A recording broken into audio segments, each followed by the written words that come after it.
അപ്പോൾ ഇന്ന് നമ്മൾ നോക്കാൻ പോകുന്നത് ഈ ഡിഡ് എന്ന് പറഞ്ഞ വാക്ക് എപ്പോഴൊക്കെയാണ് എങ്ങനെയൊക്കെയാണ് ഉപയോഗിക്കേണ്ടതെന്നുള്ളതാണ്.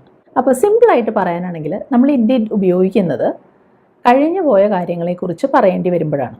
അതായത് പാസ്റ്റ് ടെൻസ് ഉപയോഗിക്കുമ്പോഴാണ് നമുക്ക് ഡിഡിൻ്റെ ആവശ്യം വരുന്നത്. അപ്പോൾ ഈ പാസ്റ്റ് ടെൻസ് എന്നതുകൊണ്ട് നമ്മൾ ഉദ്ദേശിക്കുന്നത് നമ്മൾ മലയാളത്തിലെ ഭൂതകാലം എന്ന് പറയുമല്ലോ, അത് തന്നെയാണ്. അപ്പോൾ കഴിഞ്ഞു പോയ കുറച്ച് കാര്യങ്ങളെക്കുറിച്ച് എങ്ങനെയാണ് ഇംഗ്ലീഷിൽ പറയുക എന്നുള്ളത് ആദ്യം നമുക്ക് നോക്കാം. ഞാനിപ്പോൾ ഇവിടെ എഴുതി കാണിച്ചിരിക്കുന്ന ഈ മലയാളത്തിലുള്ള സെൻറ്റൻസ് നിങ്ങളൊന്ന് ശ്രദ്ധിച്ച് വായിക്കൂ. ഞാൻ അനുവിനെ ഇന്നലെ സന്ദർശിച്ചു. അപ്പോൾ കഴിഞ്ഞു പോയ കാര്യമാണെന്ന് ഉറപ്പാണല്ലോ, അതുകൊണ്ടല്ലേ നമ്മൾ ഇന്നലെ എന്ന് പറഞ്ഞത്. അപ്പോൾ എന്താ ഞാൻ ചെയ്തത്? സന്ദർശിച്ചു. അപ്പോൾ സന്ദർശിക്കുക എന്നുള്ളതിന് നമുക്ക് ഇംഗ്ലീഷിൽ പറയാവുന്ന വാക്ക് വിസിറ്റ് എന്നുള്ളതാണ്.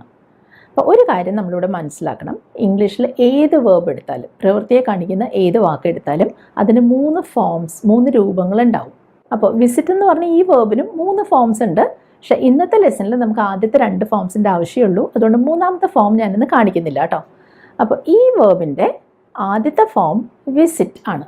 അതിന് നമ്മൾ ബേസ് ഫോം അല്ലെങ്കിൽ അടിസ്ഥാനപരമായ രൂപം എന്ന് പറയും.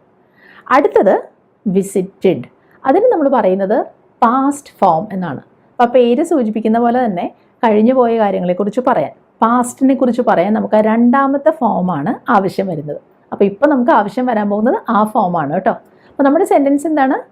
ഞാൻ അനുവിനെ ഇന്നലെ സന്ദർശിച്ചു. അതെങ്ങനെയാണ് നമ്മൾ ഇംഗ്ലീഷിൽ പറയുക? I visited Anu yesterday. കണ്ടോ, ഞാൻ വിസിറ്റഡ് എന്നുള്ള രൂപമാണ് ഉപയോഗിച്ചത്. ഇനി അടുത്ത സെൻറ്റൻസ് നോക്കാം. അവൻ കഴിഞ്ഞയാഴ്ച ഫുട്ബോൾ കളിച്ചു. അപ്പോൾ കളിക്കുക എന്നുള്ളതിന് പ്ലേ എന്നുള്ളതാണ് വാക്ക്.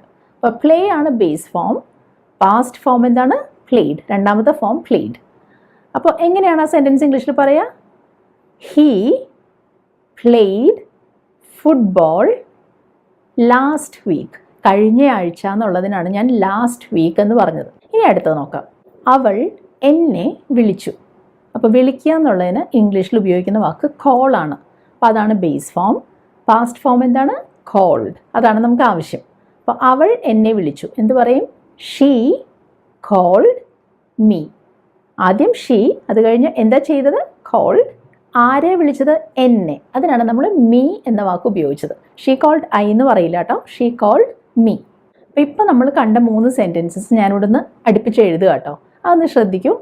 I visited, he played, she called. അപ്പോൾ അവിടെ എല്ലാം വേർബ് കണ്ടല്ലോ, അതിൻ്റെ എല്ലാം കൂടെ ഞാൻ ED എന്നുള്ളത് ചേർത്തു. അപ്പോൾ ഇവിടെ നിങ്ങൾക്ക് ന്യായമായിട്ടൊരു സംശയം തോന്നും. ഞാൻ ഈ ലെസൻ്റെ തുടക്കത്തിൽ പറഞ്ഞിരുന്നു നമ്മൾ ഡിഡ് ഉപയോഗിക്കുന്നത് കഴിഞ്ഞു പോയ കാര്യങ്ങളെക്കുറിച്ച് പറയാനാണെന്ന്. പക്ഷേ ഈ സെൻറ്റൻസസിലൊന്നും ഡിഡ് ഇല്ലല്ലോ. ശരിയാണ് നിങ്ങൾ പറഞ്ഞത്, ഇവിടെ ഒന്നും നമ്മൾ ഡിഡിനെ പ്രത്യക്ഷത്തിൽ കാണുന്നില്ല. പക്ഷേ ആ വേർബ് എല്ലാം ഒന്ന് നോക്കൂ. വിസിറ്റഡ്, പ്ലേഡ്, കോൾഡ്, ഇവിടെ എല്ലാം ഡിഡ് ഒളിഞ്ഞിരിപ്പുണ്ട്. അപ്പോൾ പ്രത്യക്ഷത്തിൽ ഡിഡ് വരാത്തതിനൊരു കാരണമുണ്ട്. ഈ സെൻറ്റൻസസിലെല്ലാം നമ്മൾ പറയുന്നത് എന്തെങ്കിലും ഒരു കാര്യം ചെയ്തു എന്നാണ്, അല്ലേ? അപ്പോൾ അതൊരു പോസിറ്റീവ് സെൻറ്റൻസ് ആണ്. പോസിറ്റീവ് എന്ന് വെച്ചാൽ ഉദ്ദേശിക്കുന്നത് എന്താണ്? ഏതെങ്കിലും ഒരു പ്രവൃത്തി നടന്നു എന്നാണ് നമ്മളോട് പറയുന്നത്. അങ്ങനെയുള്ള സെൻറ്റൻസസിൽ നമ്മൾ ഡിഡ് എന്ന് പറയില്ല, പക്ഷേ വേർബിൻ്റെ കൂടെ ED ചേർക്കും. പക്ഷേ ഇംഗ്ലീഷിൽ കഴിഞ്ഞുപോയ കാര്യങ്ങളെക്കുറിച്ച് പറയുമ്പോൾ എല്ലാ വേർബിനും ഇതുപോലെ ED ചേർക്കുമോ? ചേർത്തിരുന്നെങ്കിൽ എളുപ്പമായിരുന്നു. പക്ഷെ അങ്ങനെ അല്ല കേട്ടോ, എല്ലാ വേർബും ഇതുപോലെ അല്ല.